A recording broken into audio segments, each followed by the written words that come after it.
Prime డిస్కషన్లో పాల్గొనేందుకు ముగ్గురు ప్రముఖులు మన స్టూడియోలో ఉన్నారు. వాళ్ళని పరిచయం చేసుకున్న అనంతరం డిస్కషన్లోకి వెళ్దాం.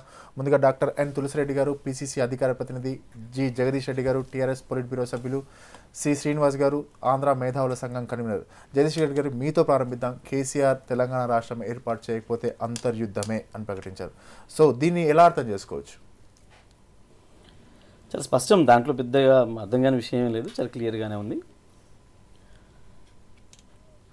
ఈ దేశంలో రాష్ట్రాలను ఏర్పాటు చేసేది కేంద్రం, పార్లమెంట్లో యాక్ట్ ద్వారా కేంద్ర క్యాబినెట్ నిర్ణయం చేసి పార్లమెంట్కి పంపిస్తే పార్లమెంట్లో బిల్లు పాస్ అవుతుంది, దాంతో రాష్ట్రాలు ఏర్పడతాయి. ఒక ప్రజాస్వామిక ప్రక్రియ, అది పొలిటికల్ రాజకీయపరమైన నిర్ణయం ద్వారా వచ్చే ఒక ప్రక్రియ, పార్లమెంట్ ద్వారా వేయాల్సింది. దాని కొరకు ఈ రాష్ట్రం కావాలని చెప్పేసి అని మిగతా రాష్ట్రాలు లాగానే ఇక్కడ కూడా రాష్ట్రం కావాలని చెప్పేసి అని 50 సంవత్సరాలుగా ఏదో రకంగా ప్రజల్లో నుంచి ఆ భావన వ్యక్తీకరించబడతా ఉంది. ఒక్కోసారి ఎక్కువగా ఉండొచ్చు, ఒకసారి తక్కువగా ఉండవచ్చు.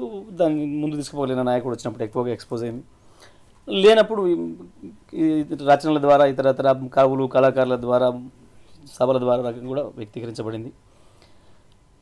69లో ఉద్యమం ఒక దశలో పెద్ద ఎత్తున వచ్చింది.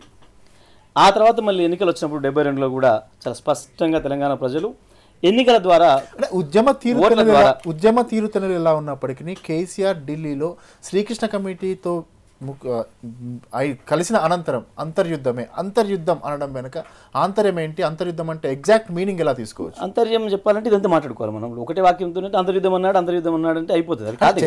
దానికి వాస్తవానికి మొత్తం విషయం మాట్లాడుకోవాలనుకుంటే దాని వెనకాల ఉన్నది ఏంటి తెలుసుకోవాలనుకుంటే మొత్తం మాట్లాడుకోవచ్చు మనం. తప్ప చరిత్ర అందరికి తెలిసిందే కదా. అదే ఇవాళ మాట్లాడుతున్న దానికి దీని వెనకాల ఇప్పుడు నేను ఇక్కడ కూర్చున్నానంటే 10 ఏళ్ళుగా టీఆర్ఎస్ లో పనిచేసుకుంటూ వచ్చే అధికార ప్రతినిధి అన్నట్టు విషయం అట్లా మనం మాట్లాడుకోవాల్సి ఉంటుంది. అంటే ప్రజాస్వామిక పద్ధతిలో కూడా ప్రజలు స్పష్టంగా చెప్పినారు, ఎన్నికలు వచ్చినా ఎన్నికల్లో వ్యక్తీకరించినారు. ఆ తర్వాత మళ్ళీ ఉద్యమం రకరకాల రూపాలు కొనసాగింది, జనసభలు, మహాసభలు, ఇతర పద్ధతుల ద్వారా కూడా సభలు పెట్టి చూపించినారు. 2001లో స్పష్టంగా మేము టీఆర్ఎస్ కేసీఆర్ గారితో సహా ఇంకా కొంతమంది ఇది స్పష్టంగా పార్లమెంటు నుంచి వెలువడవలసింది కాబట్టి, ఇది రాజకీయ ప్రక్రియ నుంచి రావాల్సింది కాబట్టి మనం కూడా ఆ సిస్టంలో పాల్గొనడం ద్వారా, దాంట్లో భాగస్వాములు అవ్వడం ద్వారా, ఇతర పార్టీలను ఒప్పించడం ద్వారా పార్లమెంట్లో బిల్లు పెట్టి తెచ్చుకోవాల్సిన అవసరం ఉంది కాబట్టి మనం కూడా ఆ పద్ధతిలో వెళ్దాము, ప్రజాస్వామిక పద్ధతిలో వెళ్దాము తప్పకుండా అని చెప్పేసి ఒక నిర్ణయంతో టీఆర్ఎస్గా పార్టీని స్థాపించి ఉద్యమాన్ని నడిపిస్తూనే పార్లమెంటరీ పద్ధతిలో పార్లమెంటరీ ప్రక్రియ ద్వారా దాని మీద విశ్వాసం ఉంచి పనిచేద్దామని చెప్పేసి ఆలోచనతో పనిచేస్తూ వచ్చినాం. ఆ ఎన్నికలను ఉపయోగించుకున్నాం. 2004లో మా అవసరాన్ని సృష్టించడం ద్వారా కాంగ్రెస్ పార్టీని కూడా తప్పకుండా తెరిస్తామని చెప్పేసి ఒప్పించడం జరిగింది. ఆ తర్వాత 2009 ఎలక్షన్స్ వచ్చేవరకు తెలుగుదేశం పార్టీని కూడా ఒప్పించడం జరిగింది. అంటే పూర్తిగా ప్రజాస్వామిక పద్ధతుల్లో అన్ని రాజకీయ పార్టీలను ఒప్పించి నిర్ణయం తీసుకోవాలని చెప్పేసి అనుకున్నాం. దాని ప్రకారం మేము సక్సెస్ అయినాం. మొన్న డిసెంబర్ 9 నాడు వచ్చిన ప్రకటన ఈ అన్ని ప్రక్రియలకు చివరి అంకం. కేంద్రం స్పష్టంగా చెప్పింది.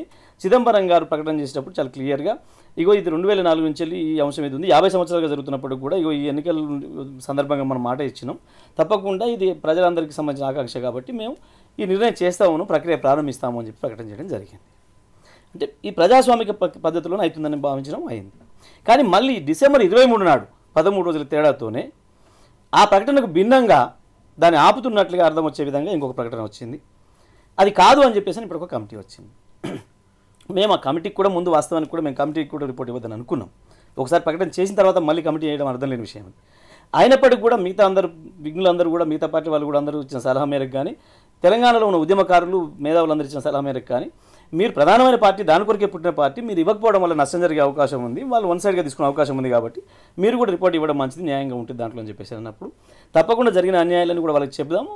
కమిటీ ఏదైనా ఇవ్వని కానీ మనం చెప్పాల్సిన విషయం వాళ్ళకి చెప్దాం అనుకున్నాం, చెప్తున్న సందర్భంలో కూడా కేసీఆర్ గారు చెప్పిన మాట ఏంటంటే చాలా స్పష్టంగా ఈ పద్ధతిలో కనుక, ప్రజాస్వామిక పద్ధతిలో కనుక మీరు రాష్ట్రాన్ని ఇవ్వకపోతే ప్రజల ప్రత్యామ్నాయం ఆలోచించాల్సిన అవసరం వస్తుంది. వాస్తవానికి ఇవాళ కేసీఆర్ గారు అన్న మాట కేసీఆర్ గారి మాట కాదు, అది ఇవాళ కోట్లాది మంది ప్రజల మాట. మేము కూడా గ్రామాలకు వెళ్ళినప్పుడు నేను నిన్న కూడా అంత నల్గొండ జిల్లాలో తిరుగుతూ ఉన్నాను, ప్రజల్లో తిరుగుతూ ఉన్నాను, కేసులు పోలీస్ స్టేషన్లకు సంబంధించి తిరుగుతున్నప్పుడు దారిలో వస్తూ కూడా ఒక చోట మంచినీళ్ళు తాగుదామని ఆపితే కూడా ఆ ఆ దుకాణం పెట్టుకుని ఆయన ఎవరైతుందో కొబ్బరి బొండాలకు సంబంధించిన ఆయన కూడా ఆయన అన్న మాట వింటే మీరు ఆశ్చర్యపోతారు. అన్న ఇట్లయితే కష్టమన్నా, ఈ మంచి పద్ధతులు అడిగితే ఎవరన్నా తెలంగాణ దంచితే ఇస్తారన్న ఆయన అన్నమాట, నా మాట కాదు. అంటే ఒక సాధారణమైన మనుషులు, సాధారణమైన తెలంగాణ అభిమానులు, ఉద్యమకారులు మాట్లాడుతున్న మాట ఏంటంటే ఒక ప్రజాస్వామిక పద్ధతిలో మనం అడ్డుకుంటూ పోతే, ఇంత పద్ధతిగా మనం మాట్లాడితే, ఇంత పద్ధతిగా వ్యవహారం చేస్తే కూడా ఇంకా కదలతలేదు, దాన్ని అడ్డుకుంటున్నారు. ఇది ఇంకో రకంగా పోతే తప్ప ఇవ్వరేమన్న భావన. అంటే ఈ ప్రజాస్వామ్య వ్యవస్థ మీద తెలంగాణ ప్రజల నుంచి నమ్మకాన్ని వమ్ము చేస్తున్నది రాజకీయ పార్టీలు, కేంద్రం. మరి ఇది కనుక ఇట్లా కొనసాగితే అంతర్యుద్ధం అవుతుంది అని కేసీఆర్ గారు ప్రజల్లో ఉన్న భావాన్ని వ్యక్తీకరించినారు. తులసిరెడ్డి గారు, ప్రజల్లో ఉన్న భావన అంతర్యుద్ధం, ఆ ప్రజల 4 కోట్ల తెలంగాణ ప్రజల ఆకాంక్షను కేసీఆర్ బయట పెట్టారు అని చెప్పి, సో దీనిపైన మీరేమంటారు? ఇప్పుడు ఒకటి ఆయన స్టేట్మెంట్ వచ్చేసి, ఒకటి రాజ్యాంగ వ్యతిరేకం, ప్రజాస్వామ్య వ్యతిరేకం, బాధ్యతారాహిత్యం, దురదృష్టకరం. That is number 1. రెండవది, ఆయన స్టేట్మెంట్లో నిరాశ నిస్పృహలు తెలుస్తున్నాయి. పరోక్షంగా ఆయనంతగా ఆయనే తన నిరాశ నిస్పృహలు వచ్చేసేసి బయట పెడుతున్నాడు. అది రెండవ పాయింట్. మూడవ పాయింట్, సివిల్ వార్ రాదు, మిలిటరీ వార్ రాదు, ఆల్రెడీ బ్యాలెట్ వార్లో విఘ్నులైన తెలంగాణ ప్రజలు ఒక్కసారి కాదు అనేక సార్లు వచ్చేసి మీకు విశ్వసనీయత లేదు అని చెప్పేసి అనేక సార్లు వచ్చేసి ఓడించడం జరిగింది టీఆర్ఎస్ను బ్యాలెట్ వార్లో తెలంగాణ ప్రజలు. ఇది ఎట్లుందంటే ఓవరాల్గా ఆపరేషన్ సక్సెస్, పేషెంట్ డెడ్ అనే పరిస్థితుల్లో ఆయన మంచి వాదన, డాక్టర్ ఏమో మంచోడే కానీ కేసు వచ్చేసి మంచిది కాదు. ఆ విధంగా వచ్చేసి నిన్న శ్రీకృష్ణ కమిటీ ముందర ఆయన వాదన మంచి సమర్థవంతంగా చేసి ఉండొచ్చు, కానీ కేసులో పస లేదు కాబట్టి అది ఆయనకే అర్థమైపోయింది.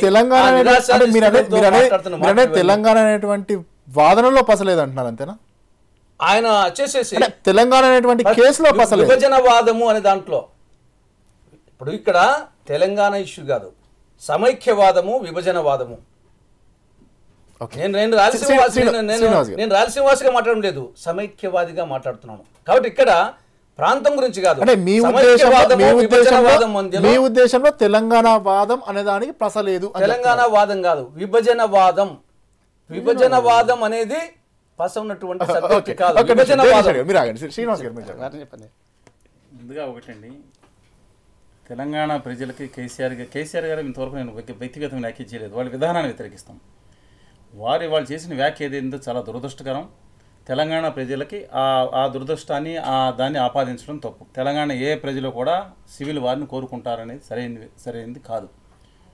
ఈ మధ్యన కొంతమంది రాజకీయ నాయకులు మాట్లాడితే, ఇప్పుడు ఎవరైనా ఇంతకుముందు మాట్లాడేవారు నా ప్రాంతాన్ని సస్యశ్యామలం చేస్తామనేవారు. ఈ రోజు గల్లీ నుంచి రాజకీయ నాయకులు కొంతమంది బయలుదేరి నేను అగ్నిగుండం చేస్తానంటున్నారు. ఇది ఒక ఫ్యాషన్గా మారిపోయింది. దీనికి నేను రాజకీయంగా కేసీఆర్ గారిని ఎందుకు దానికన్నా ముందు కొంచెం పూర్వాపరాలు పరిశీలిస్తే, తెలంగాణ రాష్ట్ర సమితి సిద్ధాంతకర్తగా ఉన్న ఒక ఉపకులపతిగా చేసిన వారే హైదరాబాద్ని విడదీస్తే నేను సివిల్ వారని అనేక పర్యాయాలు హెచ్చరించారు. కేసీఆర్ గారు తమ క్యాడర్ గురించి ఆయన మాట్లాడుకున్నారు, ఇది తప్పే, దురదృష్టకరం. ఇంకా అనేకసారి మాట్లాడటం జరిగింది. కానీ ఒక ప్రొఫెసర్స్ వైస్ ఛాన్సలర్, కొత్త కాదండి సివిల్ వార్ అనేది, 4 సార్లు ఆయన మాట్లాడటం జరిగింది ఆ తెలంగాణ రాష్ట్ర సమితి సిద్ధాంతకర్తగా ఉన్నవైనా. ఇది చాలా దురదృష్టకరం. ప్రజల్లో ఎమోషన్ తెప్పించడానికి మాట్లాడుతున్న దురదృష్టకరంగా ఉండదు. రువాండా, బొవాండి అనే ఆ కంట్రీస్లో మిలియన్స్ మంది అఫీషియల్గా దాదాపు 20-25 లక్షల మంది సివిల్ వార్లు చనిపోయారు. ఇది సివిల్ వార్ అనేది అనాగరికమైన చర్య. విజయవాడ స్టూడియోలో లైవ్ లో ఏవి చౌదరి గారు ప్రముఖ విశ్లేషకులు లైన్ లో ఉన్నారు. చౌదరి గారు నమస్తే అండి. కేసీఆర్ చేసినటువంటి అంతర్యుద్ధమైనటువంటి వ్యాఖ్యలను ఎలా అర్థం చేసుకోవచ్చు, దీనిపై మీ స్పందన ఏంటి? మేము సమర్థించమండి. అటువంటి వ్యాఖ్యలు చేయడం చాలా దురదృష్టకరం. ఒక రాష్ట్రంలో ఒక గొప్ప నాయకుడిగా పేరు పొందిన కేసీఆర్ గారు ఇలా బెదిరింపు ధోరణిలో ప్రజల్ని చేయడం మంచిది కాదండి. మేము హర్షించడం అనేది. చౌదరి గారు మీరు లైన్లోనే ఉండండి. జగదీష్ రెడ్డి గారు, మనం చూస్తుంటే ఇప్పుడు తులసిరెడ్డి గారు క్లియర్గా ఒక మాట అన్నారు, బ్యాలెట్ వార్లో అంటే ఒక రకంగా టీఆర్ఎస్ పుట్టుపూర్వతరాలు కనుక పరిశీలిస్తే ప్రజాస్వామ్య పంతాలో, పార్లమెంటరీ ప్రజాస్వామ్య పంతాలో తెలంగాణ రాష్ట్రాన్ని సాధించుకుంటాము అని చెప్పి స్పష్టంగా ఒక ప్రకటన చేయడం జరిగింది. సో అది కాకనే సివిల్ వార్ అనేటువంటి వ్యాఖ్య చేశారనుకోవచ్చా? అది కాకపోతేనే అనే మాట చాలా స్పష్టంగా సందేహమే లేదు. అయితే తులసిరెడ్డి గారు అన్నట్టు ప్రజలు 2004లో కానీ 2009లో కానీ స్పష్టంగా తెలంగాణ రాష్ట్ర ఏర్పాటు కొరకే ఓట్లేసినారు. సీమాంధ్ర ప్రజలకు కూడా, ఒక్క తెలంగాణ ప్రజలు కాదు.